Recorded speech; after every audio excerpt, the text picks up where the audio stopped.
Tango 1 at the top, we're at Pop Up Vehicle. 10-4, Tango 1, you have control. Tango 1 copy. Stand by. Stand by. Integrity, passion, resilience. That's what this place was built on. That's what our community is founded on.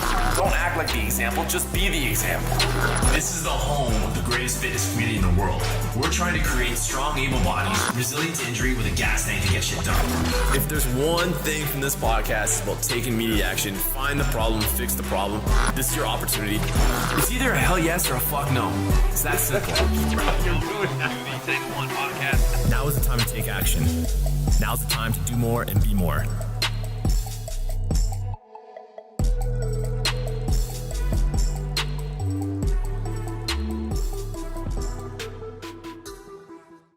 Well, that's okay. So you want me to do the Grondin family tree? Yeah, well, I mean, I know there's Dwayne and Jen, but is Jen and Grondin, or is she married into Jen's married to Dwayne. Jane's married to Dwayne. Jen's married to Dwayne. And they own the brewery. They own the brewery Yeah. with Greg.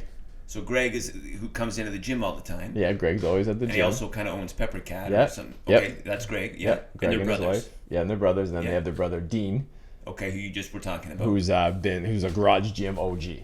And that's how all this have come together. All right. So this is GL didn't pay for this, but since we all love GL here, and my guest today, I'm gonna actually put up the sponsorship before we start. My guest today is Don McArthur. If you guys don't know, Amherstburg Town Councillor. We're gonna speak about that, but he brought in some Applejack. Today is the GL Heritage Applejack release party, and we're just talking about how Garage Gym and GL Heritage go way back, and kind of filling in Don since he's a town guy, wants to know everything. So without further ado, I'm just going to introduce our guest today. It is Don McArthur. He's an Amherstburg Town Councillor.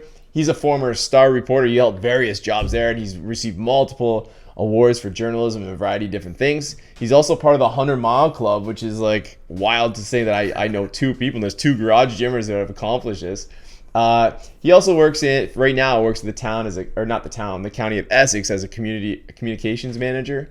He's a musician, a lead guitarist, right, and vocalist for the River Rock Ramblers. So this guy's got a ton of stuff. That's why he's such an interesting life. Obviously, I wanted to bring you on because you're a great member and running for council. We want to give you, your opportunity to speak. But also, the things I'm reading on your resume, it's wild, the variety of things you've done, man. Thanks for coming on. Oh, no, thank you very much for having me, Tony. I appreciate it. Man, like you said, I'm a member of the Garage Gym. It kind of changed my life for the better in terms of fitness and nutritional habits. So, thank you and Danny for that. It's a real great. It's more than a fitness club. It's more than a gym. It's done a lot for me. So thank you very much for that. Oh, you're welcome. So Don and I got off to a little bit of a rocky start. It's a pretty funny story about Amherstburg Council. Yeah. So. For the Windsor police that are listening that are upset that I have a Windsor Star guy on here, the Windsor Star and the Windsor police, at least the guys on the front lines don't always see eye to eye. And Don and I, he came to campaigning house to house. I'm sure you get 4 years. It's 4 years ago. Yeah, 4 years ago. It comes to my front door, and of course, as I always do, answer with no shirt on, right? No shirt, yeah. And Don and I get into it about the Windsor Star a little bit, and I just remember it was like, okay, blah blah blah. We have a conversation, and then on the way out, as I say, no, I'm not interested. You say to me, you throw this line in. Will you take a sign? You know what I mean? Will you leave? So you don't want a sign? And I'm like, no, I don't want a sign.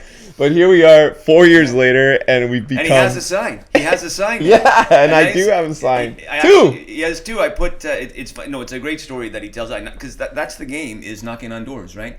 You have to get out there, you have to meet the people, and you don't know what's behind the doors. And I did... You live, he lives on Front Road, which is really long driveways, a lot of space between houses. So the way I knock that off is on my bicycle. I have a sniper tower for anyone who's listening. Be careful. Yeah, so I didn't give the address.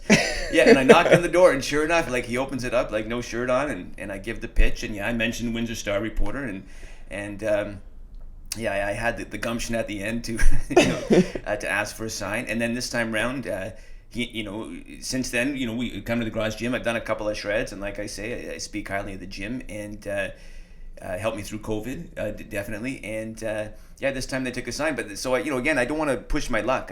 So I put a little sign out there, and I guess I see him when we did a charity event at Wolfhead Distillery. For transition to betterness on the Garage Gym team. We went for a cycle, and Danny says, Tony comes into the house. He says, "Did Don put his sign out yet?" Because I just put out this little Go McArthur sign. So Tony says, "Put out a big one," and he says, "And across the road you can put one there too." And so I did that, and it really helps get my name out there. So thank you very much. I guess it just shows how much our friendship's grown, and maybe our friendship has grown because of how I think I actually apologized to you when you finally did join the gym 3-4 years later when we actually got After the shred, purpose. after the first 6 But- WT. But I think it said a lot about you, is how you reacted, and then I loved, like, that's kind of a cop thing to do actually, is to turn it to comedy, and like you kind of broke the tension with as you walked away when you turned over your shoulder and said like, "Oh, do you mind if I leave aside?" And it like I was just like, and then we saw each other at events, and you always came over to talk to me regardless of our and. Well, at GL Heritage Brew, in fact, it Right. was the deadlifting for Special Olympics. I went out there. Like, this is now I was a counselor, and as a counselor, I try to go to all the events. And I know I went to that event, and we'd see each other at other events. Sure, I remember one even too at a I think it might have been in honor of the ones we loved. There was like a garage gym gift certificate on the table, and I kind of asked you about that, and because Yeah. I was on I remember the that. fringes, yeah. So I respected you a lot because you didn't back away. And then, since, like, we can talk about your counselor time, but, I had some disagreements with council during the COVID times, and you and I were able to actually speak our minds to each other and very candidly and very opposite in a lot in our, our views of it, but remain like very cordial and walk out like, thanks for listening, and agree to understand the other person's side of it. Not just listen, but to actually you put yourself in my shoes and I put myself in your shoes, and we had great conversations about, the emergency services and some of the COVID rules that were going on. And I really appreciated that. And I think that if I was, to vouch for you as a counselor, that's where it's coming from. I mean, one, I know that you're a creature of habit, and I think that people with habits and routines breed success, the little things every single day. But then the ability that you actually will listen, because my experience in the past with, politicians is not that. It's like they're listening, they're not hearing, right? And you will actually hear it out, consider things, and then of course the town has to make, that's why you're voted. We have to, give you our say, and then you guys have to make a decision for the best, when sometimes I feel like we're saying our say, but it's not even being considered. And I think you do a great job of that. Yeah, no, thank you. I remember that conversation. We had it downstairs, I mean, I'm not above changing my mind. You know what I mean? Like, I'm smart enough to know I'm not the smartest guy in the room, so I'm not above changing my mind if facts or circumstances change. And in the way that, good ideas become great ones is by debating and discourse and the interchange of ideas. So, yeah, I'm always willing to listen, and that's the job, to be honest, is or at least half of the job is just listening to people, understanding their concerns, and then letting it influence your opinion. Because ultimately, you're right. I mean, when I make a decision, I have to make it for the 23,000 people in Amherstburg.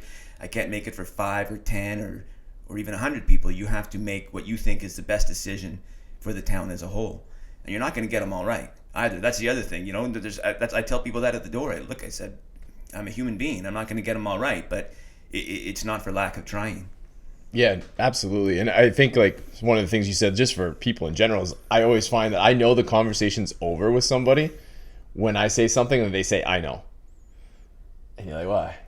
You already shut me up. It's like worse than saying but. Like somebody says, I know or I can't. It's like, this isn't my kind of conversation. It's time to like teeter off another way. So let's talk about, Amherstburg. Yeah. Like where are we at? What's like, let's tell the people what you want them to know about you. Okay, well, I mean, Or where you want to go. Well, let's stick with Amherstburg right now. So Sure. I've been, knocking doors is how you win election campaigns, and that's really what it's all about, going out there and meeting the people. So I've been knocking on thousands of doors already on my bike, on walking, and it's hard for me. I've got a full-time job at the County of Essex, so I work 9 to 5 most days, and then I go out after and I start knocking doors.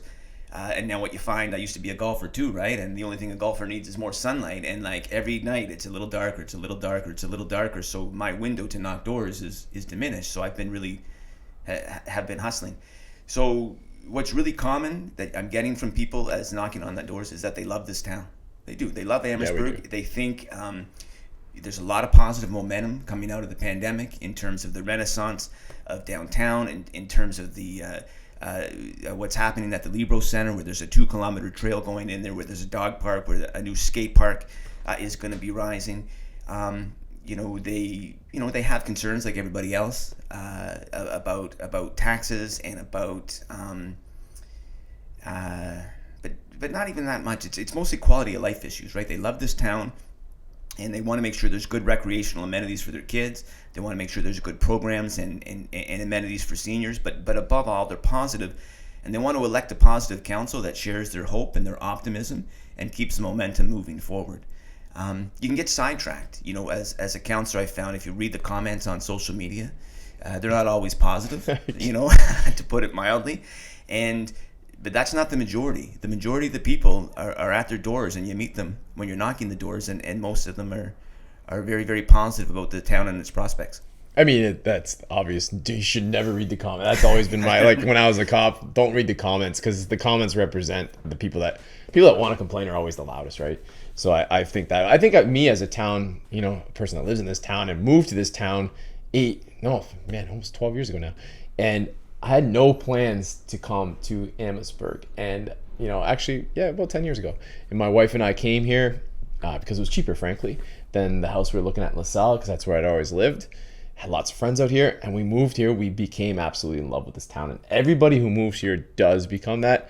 And I think lately it is, with the open streets and all that, it's like some of the old school people get kind of like ticked. They're like, it's so busy. I mean, it did. Even today, I noticed the traffic driving from my house to the studio here was a little bit longer. I think Amherstburg, geographically, it's very nice how it's set up, how we can actually, traffic can keep running and you can put people down to the waterfront and shut it down and not be affected. Whereas I know as our gym in Kingsville, when they shut the streets down, they shut down the main street. It's like chokes you out, right?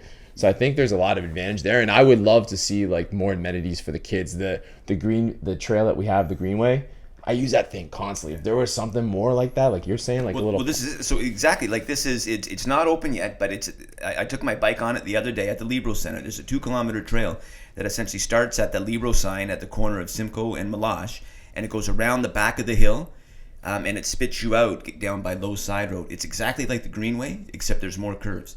So that's going to be a crucial part of the town's active transportation network. It's essentially open now. I saw people walking their dogs on it. I think they have to tamp down the gravel, because I'm on the Greenway all the time too, and I love it. So we're going to have that.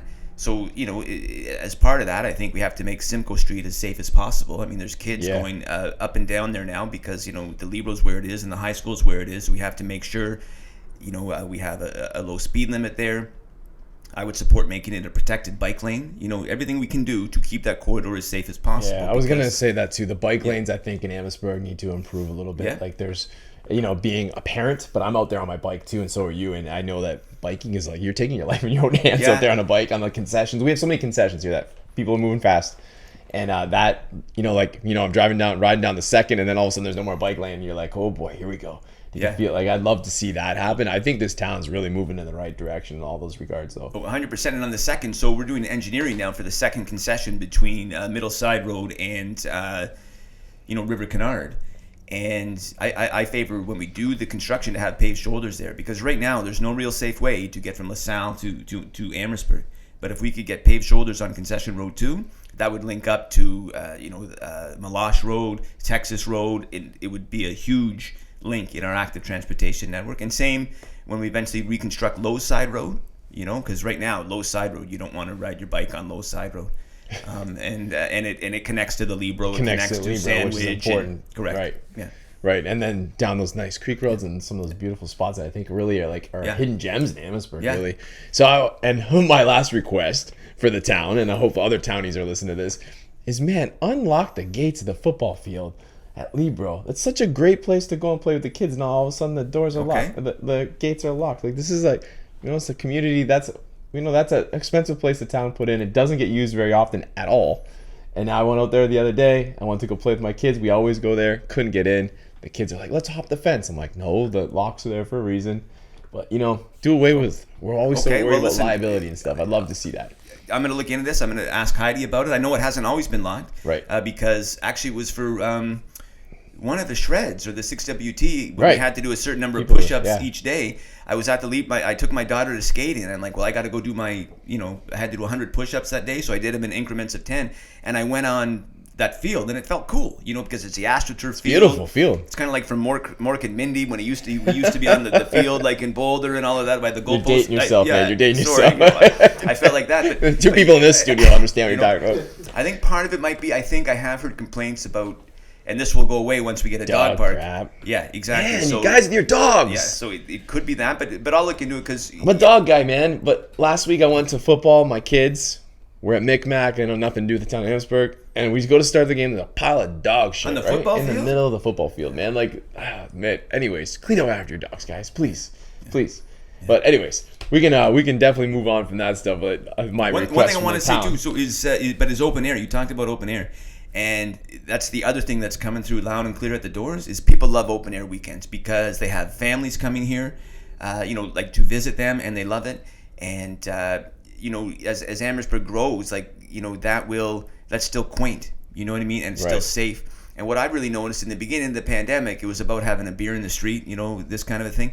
Now it's about the kids and family fun. Like my daughter is 13. She loves going there and meeting her friends there. It's a safe place where they can gather under sort of the watchful eye of the community. So it's a really family-friendly community environment. And I know the businesses are sort of getting together and they're starting to step up. So they're going to plan even more events like they had last summer, Play Amherstburg, where there's even more games in the streets and clowns and Disney characters and really stuff that will elevate us and differentiate us from the other municipalities who want visitors to come to their town. So I love open air weekends, and I really want it to continue. Yeah, there's a lot of great things happening in Amherstburg, that's for sure, and it's been very obvious through all of this, and as we've gotten reopened, and thank God for the open airs during. I mean, obviously, I'm not a person who was very, happy about the COVID rules and agreed to them, but one thing that was great was the open air during them. It really allowed people to kind of get down. That's when you guys should do the elections because, man, when I walk down that open air, I feel like I'm the mayor. All you do, we have 200 members. All you just see, it's like you can't even walk 2 steps without seeing somebody at the start. You're like, hey, hi. And then you're like, oh my God, I'm going to miss my dinner reservation. That would be a great place for, people to get out. And it'd be great to see town councilors do something like that. Like actually get out of that stuffy building and have maybe some meetings that are out there. Do something different, encourage people. If you could come and you could grab a beer or a glass of wine and maybe listen to the town councilors, speak on what we're going to do. That I think looking at things differently and doing things differently, because the days are gone where people want to go or are willing to go and sit in there and voice their opinions, right? My only time having to go there is only because I had to go there. I would like to know more about what's going on in the town, but it's very hard to give your time up. So if you could kind of double that as hey, we're going down there for dinner and drinks and we can listen to some town council issues, that would be a pretty cool thing, or an open forum. Yeah, that's not a bad idea. I mean, where we are now, it's a fairly restricted environment, in terms of how many people can fit into that room. Right. You're right, and the time isn't the best for everybody. And the thing too, I mean, journalists don't cover council meetings as much as they used to. There's just not as many resources in newsrooms. Ron from the Times Rivertown Times does a great job, but he can't be everywhere all the time. Although he's close. He seems to be. Ron's a rock star, man. If there's 5 people having a cup of coffee in this town, get that award. Yeah, Ron is there, 100%, man. He's a well deserved that guy. He is. But it's just hard. So I think it's doubly important for councillors to do what they can to connect through the community through social media. So I have a website, I have a blog, I send out a newsletter, and I really go to community events, A, to support the volunteers, but B, so people can, put their finger in my chest if they're angry about something or praise me for something or just, get their questions asked and answered. So it's very important for councillors to be out in the community. Yeah, I agree. And you know what? I think that we're voting for people. For me, everybody's got their own opinion, but I think you should be voting for good people. Good people will make good decisions. Whether you agree with them or not, I want people making the good decisions from the good place in their hearts, right? So voting for good people, and that's what I said at the start. Is I really appreciate the habits that you have, the way that I've seen you kind of stick to what you say you're gonna do, because mental toughness is doing what you say, right? And when you say you're going to do it, consistency. I mean, that's integrity, but mental toughness is consistency and follow through. So integrity and mental toughness, I think, are 2 things that a town councilor needs, that I think that everybody needs. But I'm not voting for people who don't have that. I'd rather let my vote burn than vote for somebody that I don't believe has that. And I've watched you, like we obviously we met and those other terms, but you joined during COVID, during Zoom. And then all of a sudden I was watching this guy who had, let himself go a little bit, admittingly. I'm not trying to rip on you. Right. And it's true. And who could, you were having trouble with the movements, and you were getting on every single day on this TV camera, and letting us pick you apart and tell you to move this way and move that way, and every single day. And I have not seen you stop since. That is something to be said. And I don't know your age, but I know it's you're up there and you are leading by example, man. I love it. Oh no, I'm 51. No, and listen, so the garage gym, it helped me in two ways. Physically, so right before I joined the garage gym, it was in January of middle of the pandemic, so probably 2020 it would have been.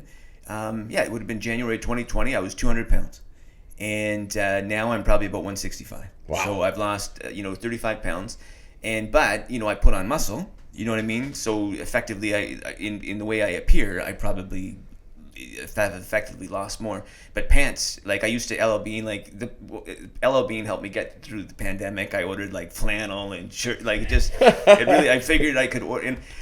And then I ran out of things to purchase from LL Bean. And, but then I used to get larges, mediums, so now I get smalls, for shirts, my pant size just shrunk and all of that. So the garage gym helped me with, certainly physically, but the real thing it helped in the middle of the pandemic was mentally, because I separated from my wife in the middle of the pandemic. We're a statistic like everybody else.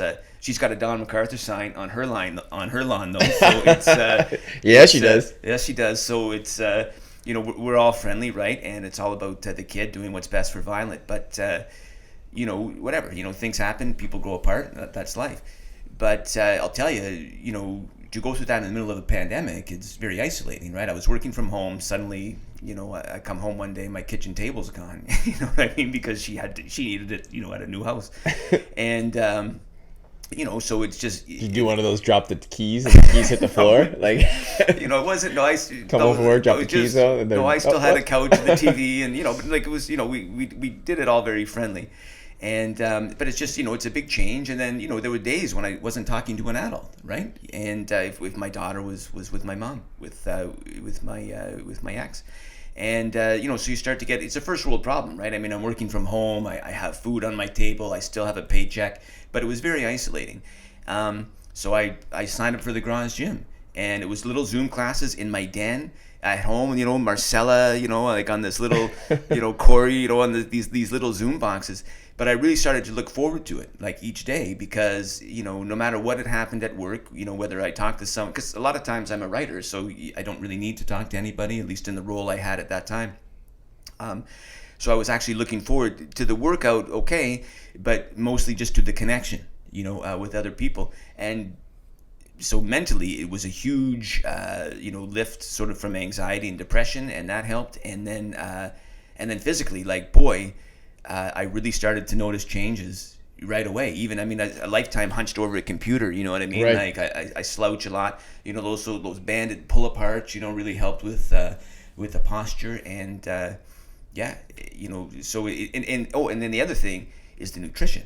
You know what I mean? So that's what's blowing me away, because I've run all the time, I bike all the time, but I never really had any sort of changes, in my body. I always kind of looked the same. It's because I always ate the same. So I would get the delicious stuffed crust cheese pizza, you know what I mean? And then I'd follow it up with a drumstick, like the ice cream drumstick. Not a chicken drumstick. Yeah, no, because that's now I have the chicken drumstick. Protein. All they tell you, eat protein, more chicken.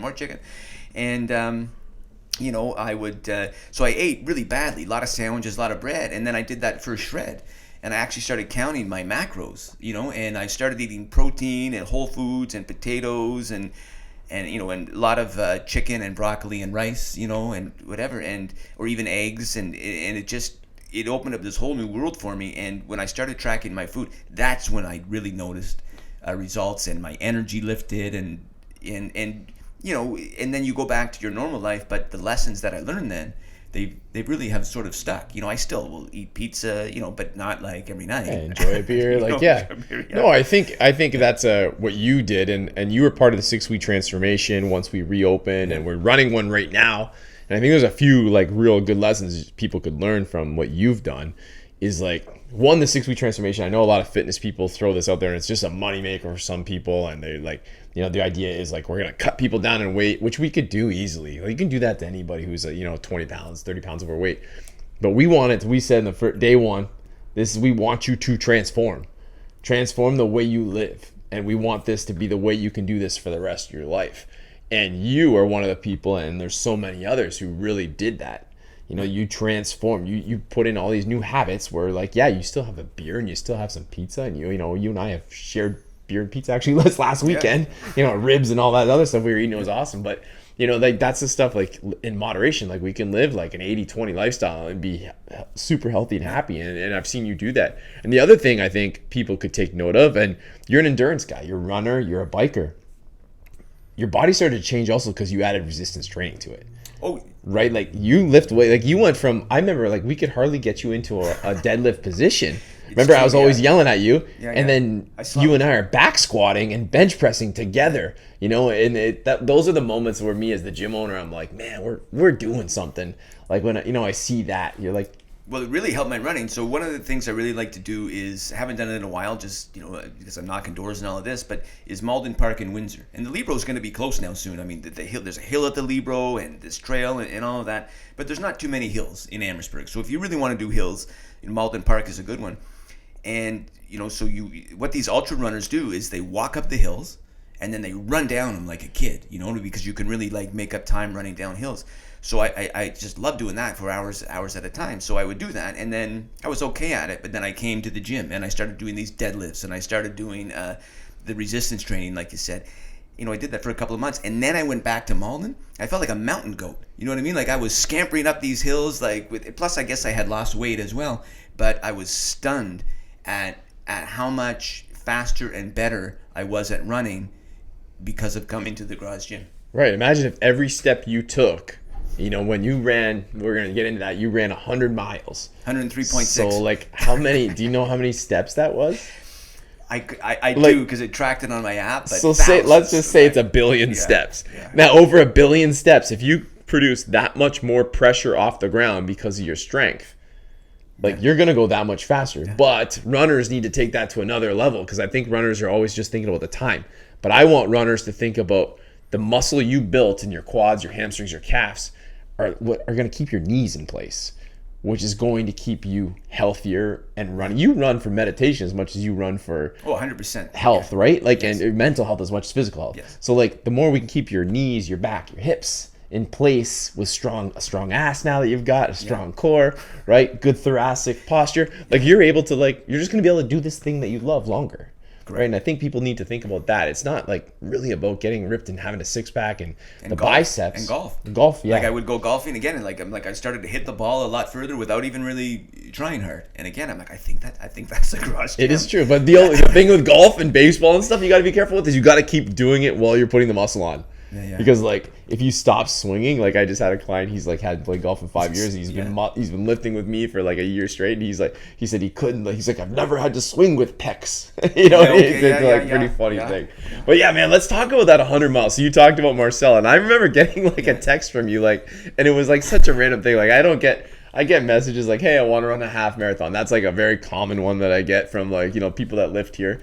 And then I would like to run 100 miles. Can you help me? I'm like, no, I can't help you. But, like, Marcella's a psycho, and she's doing 100 miles, so let me see. And then, here it goes, and 2 years later, you freaking do it, man. Like, what was that like? It was fun. So I tried it 2 years ago.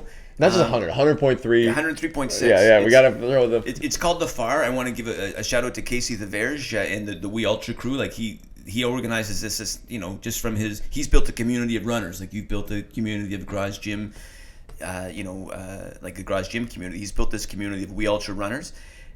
He's sort of based out in Bell River, and that's where you start. And it's just this guerrilla race. Like, he started, there's no support. Like, each year, one year you go clockwise, the other year you go counterclockwise. So my year was counterclockwise. About 50 runners started at 5 a.m. at his house in Bell River.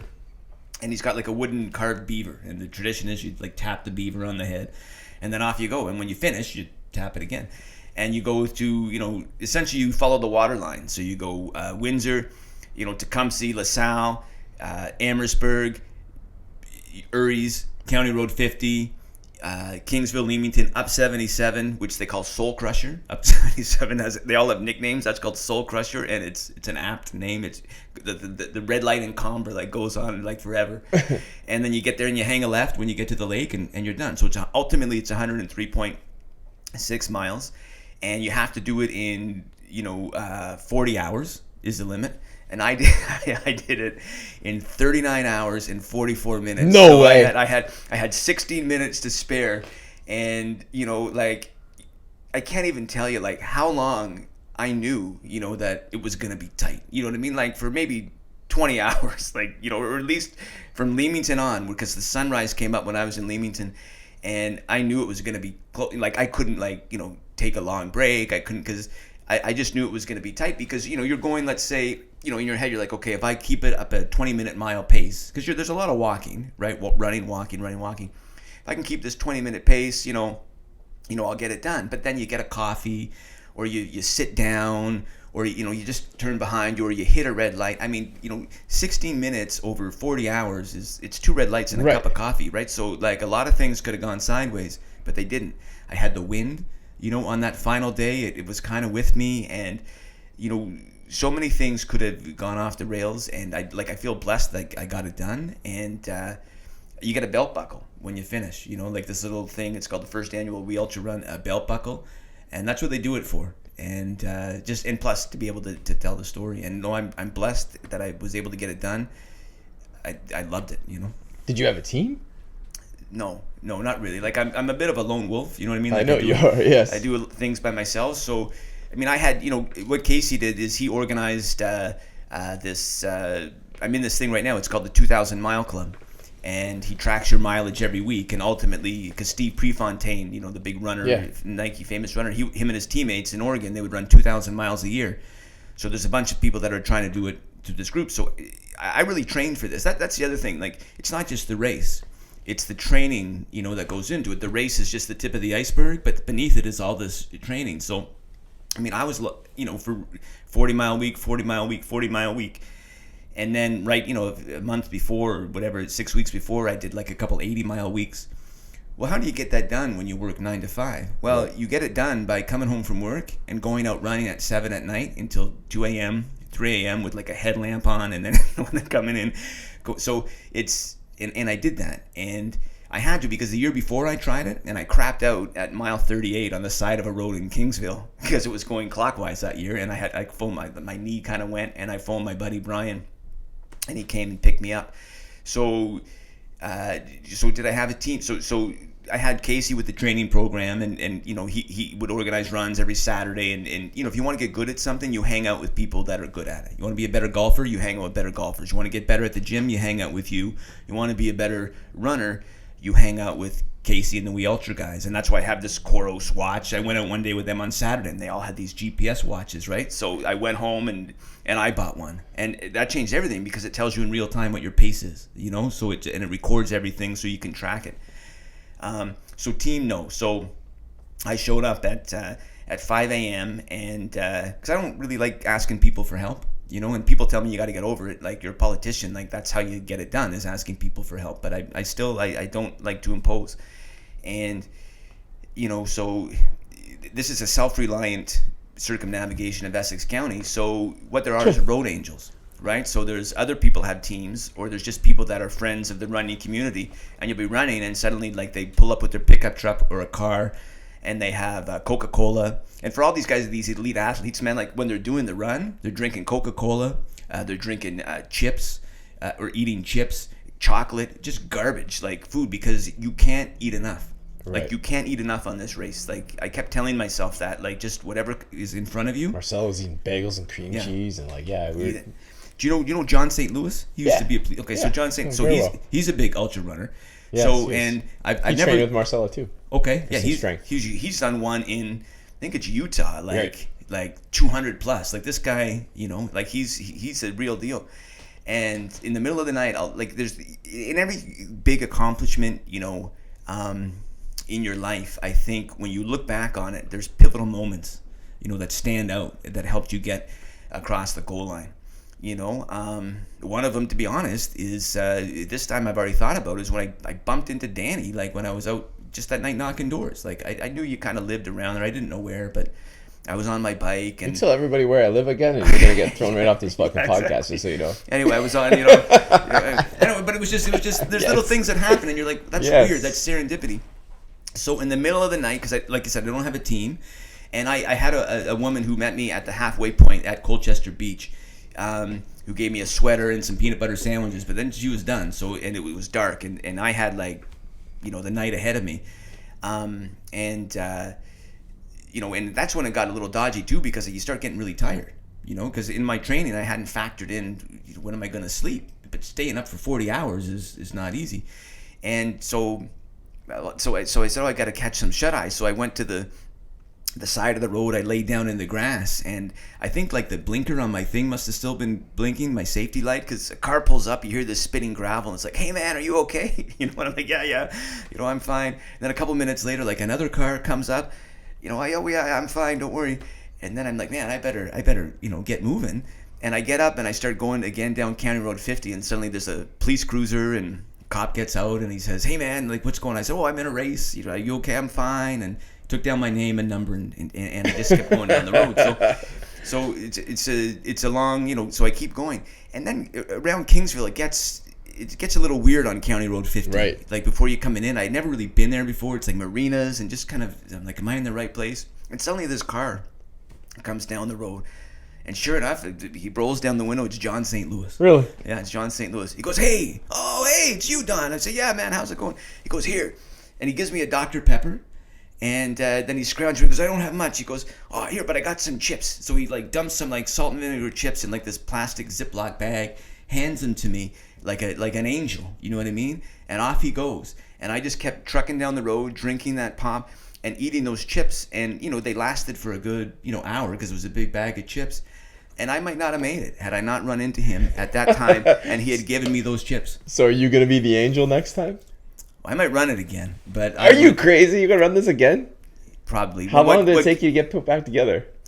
Well, so I've got a running streak, right? So I have to run at least 1 mile every day, and the hardest mile I ever ran was the day after, because you kept your streak alive, I kept the right? streak alive because, oh my god! So I went to so anyway. So again, no team. So I finish, and when you finish, Casey and his wife, they film it and post it on Facebook, and I just lay down in the grass on his house. At his house, and my car was just parked down the street at a shopping plaza, and so he drove me to my car. I got to drive home now from Bell River to Amherstburg, but I'm not feeling my best, right, as you can imagine. Yeah. And so I just kind of laid in my car I feel great that I've accomplished it, but I'm a bit spun, and so I sit in my car for about half an hour just to try to get settled. Then I said, okay, let's go and drive home. And I just tell myself, Don, I went 100, on the 401, just locked it in at 100. And I said, focus, man. This is not how it ends. You know what I mean? You were not going to do 103.6 and then blow it all. So I locked it in, went home. I just walked up the stairs, went to bed. And this is now, it's about 9:30 at night, 10 at night. And I woke up the next day, you can't walk. You cannot walk. I stood up. And you're your brain is trying to send signals to your feet to move, and it's not getting them. But then you kind of shuffle, and then you shuffle, and then it warms up a bit, and you can move. So I waited till about 6, maybe 7 o'clock at night. I said, well, man, I gotta go get my mile in, and I live in the Fox Glen subdivision, and 2 laps of my neighborhood is a mile. So I went out and I did it, and I should have waited. I should have waited until dark, because I looked like Quasimodo. You know what I mean? Just kind of lurching across the street. My neighbors were walking their dogs, and they were looking at me like I was, they were scared, and but I got it done. So let's talk about that. So people don't know your mile. That's one of the things you did. So years back, you said you lost your job. You're in a bad place, and you kind of just decided that you were gonna run 1 mile a day. Did you set a goal, or did you just say I'm gonna run 1 mile a day infinitely? Yeah, I mean, well, I took it one day at a time, like, but essentially, yeah. So, I had worked for the Windsor Star for a long time, but newsrooms, they get smaller and smaller every year. So I made the jump, took over to be executive producer at CBC Windsor. Real strange environment, if you've been a print reporter all your life and suddenly you're in broadcast. Ultimately, it wasn't a good fit, and things didn't work out. So for the first time, in my adult life, I found myself without a job. And it's not a great place to be, you know what I mean? Like, if you've ever experienced it, you lose your whole support network, because all your friends that you go and have a beer with after work, all of that, everything kind of and believe in, and that makes your life have meaning, especially, as a middle-aged man, I think, at the time, you know what I mean? Like, you're so tied up in your work, suddenly, boom, that's gone. And wow, that's a tough thing to get through. So I sort of told myself, I made a deal with myself, don't think about the past. You can't change the past. So just let that go. Just think about the future, focus on the future, and just no matter what, stay positive. And just at about the same time, I kind of started Googling about running, and I discovered this thing called a running streak, which is, the rule is you run 1 mile a day outside, no matter what. So I started one day, I just said, okay, I'm going to do this. So I went and I'm not in shape, I hadn't been running for a long time, and I did 1 mile. Okay, that's good. And then the next day I was walking my dog. I've got 2 dogs, Magic and Daisy. But at that time I only had Magic, and I was walking Magic on the Greenway, and in my shoes and jeans. And I said, well, I'm going to do my mile now. So just my winter jacket on. I did my mile. So that's 2 days. And then it, like a snowball rolling down a hill, it kept going. And it's not just a mile. Like, as I got going, there would be 4 miles, 8 miles. I trained for a half marathon. I did the 4-city road race in London, and I got under 2 hours, which was kind of my goal. It was like 1:59, and I vomited 4 times. Like, as soon as I crossed the finish line, my daughter was horrified. And then I kind of laid down under a tree, and the St. John's ambulance people came up and said, "Excuse me, sir, are you okay?" I'm like, "Oh yeah, I'm fine." And so I got that done, and I kept the streak going. I kept it going through the last election campaign. So I'd go knock doors for miles, and one. Tell me you were jogging door to door. No, I'd bike door to door. Jogging door to door would be amazing. Short shorts and like just a vote for Don, muscle tee. Vote for Don. So I kept it going. But the way you can keep it going when you're really stressed out in life is you go for your mile run at 11:45 at night. So let's say it takes you about 12 minutes. So that takes you to 11:57. Okay, there's my mile for the day. You wait 5 minutes till the clock clicks over midnight to 12:02 a.m. and then you go for another mile. So now you've done your mile for the next day. Well, you're still kind of in the sweaty and all of that. You've done your mile for the next day. So especially if you start to get some nagging injuries too, then you can get 48 hours rest. So I did that quite a bit during the campaign. I'd knock doors, and then it would get nighttime. I would input data, write a speech or just kind of get stuff ready, social media posts, do my runs, go to bed, and do it all again. So it went for 555 days. And then on my daughter's birthday, July 26th, it was a Camp Sunshine. Her middle name is Sunshine, so it was like a camp in our backyard. I was playing guitar for her friends, building a bonfire, and I fell asleep on it. Next thing you know, I missed my streak. I missed the day, so it ended at 555. But it was okay because at that time it was time to go. You know what I mean? I was kind of just doing my mile. It was not fun anymore, so I let it go. And then in COVID, in the middle of COVID, again, same thing. Well, right about the time, to be honest, I guess it's my solution when things kind of take a turn in my life, just focus on the forward. So my wife and I split up, and I said, hey, you know what, I'm going to start another running streak. And so I started that on October 10th. And when I run my mile on October 9th, I think that's Monday.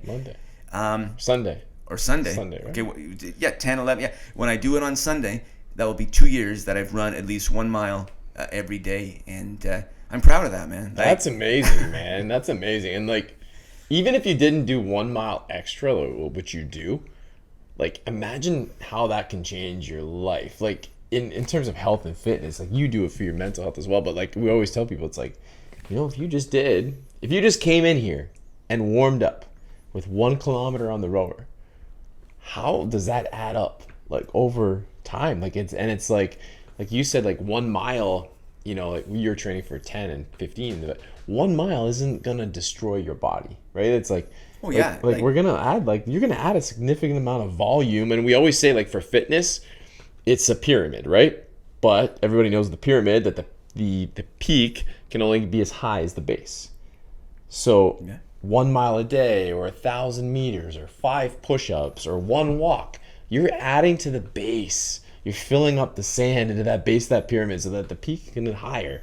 Because on days when you run 100 miles, you're going to the peak, right? And then some, right? Yeah. Because you're gonna fall off. But it's that foundation that allowed you to like get back at it and be okay in a week and get through it for the last, for your Leamington miles and for the last Yeah. little bit. Like, add to the foundation of everything that we do, I think. You talked about, I know you like to read, you like the Atomic Habits was the book you listed. We always ask everybody you should read Shoe Dog, Okay. the Phil Knight. It's the about Nike yeah, story. yeah.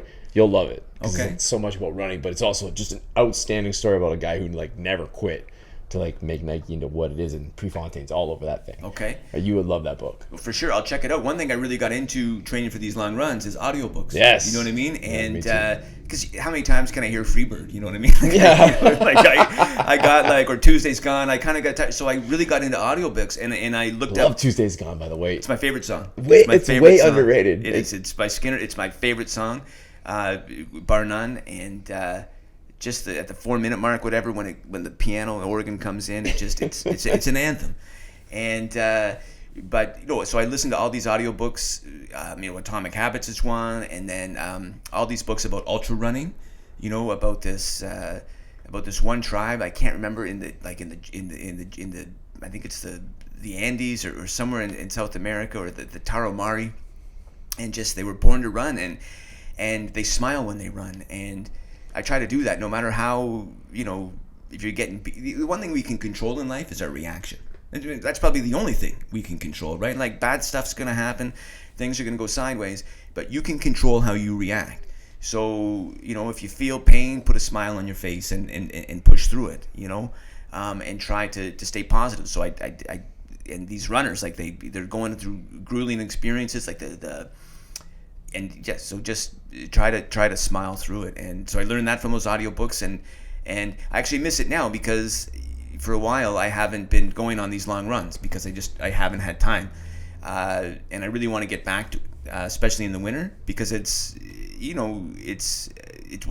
there's nothing better, I'll tell you, than going on a long run, 20 miles, 30, and again, there's a lot of walking, right? What the ultra runners do is they, at least the group that I hang with, is they run 3/4 of a mile, walk a quarter, run 3/4 of a mile, walk a quarter, run 3/4, walk a quarter, and that's how you can keep going for a really long time. And I love doing that, and then you just feel depleted at the end of the day, and just, boy, to watch some Netflix after that and eat some good food it feels pretty good. And you sleep like a baby. That's outstanding, man. I love the Audible books too. Like, I think it's such a Yeah. great way. I'll listen to Audible, and if I love it, then I'll read it. Right? Yeah. Especially if it's like a learning book, like storybooks, not so much. I'm trying to get away from always listening to business stuff and leadership stuff. I like listening to other things. But yeah, I think that's awesome, man. I think there's a lot of lessons to be learned from what you've said. I think you bring a ton of value to this town, and I'm really looking forward to it. You know what I would say, like, I don't want to shoot the other counselors down because I don't really know them all, but like, maybe because you're here at the gym, but I see you. Like, I see you out reading to kids. I see you out doing all these things. And like, that's what I want. That's what as a town person, as a guy who volunteers a lot of my time to do things for other people, I want to see our counselors out there, doing these things, showing up, being that person. Not just showing up like to like cut the ribbon and walk away. To actually be involved with the things that don't get the picture in the paper.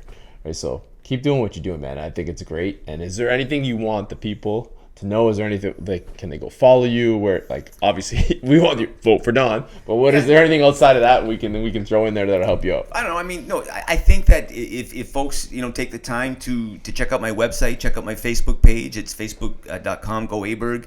My website is donaldmacarthur.com. I think they're going to like what they see. I'm the only counselor, when I was in there, that had a website, that had a blog, that send out a quarterly digital newsletter to residents, because I think it's important to keep them informed. Make an informed choice. I mean, vote, no matter what, get out there and vote.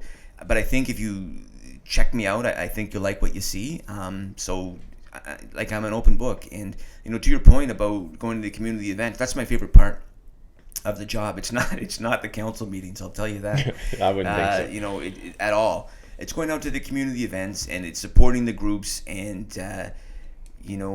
being part of the town. That's when you learn what makes the town tick. That's when you truly learn what people want, what the majority of people want, not just the people that might come to council chambers or be on Facebook. So I've covered, when I was a journalist for 20 years, I covered some great politicians, and I've covered some duds, and the best ones were the ones that racked up the gas miles and supported all the community events. So I try to emulate them, and I'll keep that going for my second term. But if anybody out there, if you want a lawn sign, like Don McArthur lawn sign, man, I'd be honored. I'd happy to get one out on your lawn. Share my posts on Facebook, but definitely reach out if you have any questions, because I'm very responsive and I'll always get back to them. Awesome, man. We got two great people in the garage gym. We have Don here in Amherstburg. We got Mike Dell out in Kingsville. Both two people I think really deserve things. If you're part of the garage gym army, you want to support them, please. If you can't get a hold of them, hit me up and I will connect you right away. I think everything you're doing, man, is awesome. And I'm going to throw in my sponsors. I'm going to ask you one more pressing question. So thank you, Murray Insurance, for always being a part of this community in Kingsville, especially. Ian and Kara are OGs for our gym in there, and they are a one-stop shop for everything you need for insurance, whether that be home, automobile, finances. Talk to them, tell them Tango One sent you. They are rock stars and they're ready to help you. Also, I want to thank HQ, always supporting us. Don, I know you blast their products like crazy. You're always going through them. HQ and Nutrition, thank you so much. Tango 15 if you guys want to save. So, Don, the one thing you will do, the one thing, like your 1 mile thing that you do every day, what's the one thing that you will do for Amherstburg? Oh, I didn't prep him for this. He didn't prep me for this. Well, I'll work every day to improve the quality of life of the residents who live here, and to ensure this is an attractive place for investment, so we can expand our tax base and have a prosperous future for everyone. Amazing. All right, thank you so much for coming on here. Cheers to GL. Cheers, GL Heritage. Applejack Dale today at 3 o'clock. Cheers, dude. Thank you. Thank you.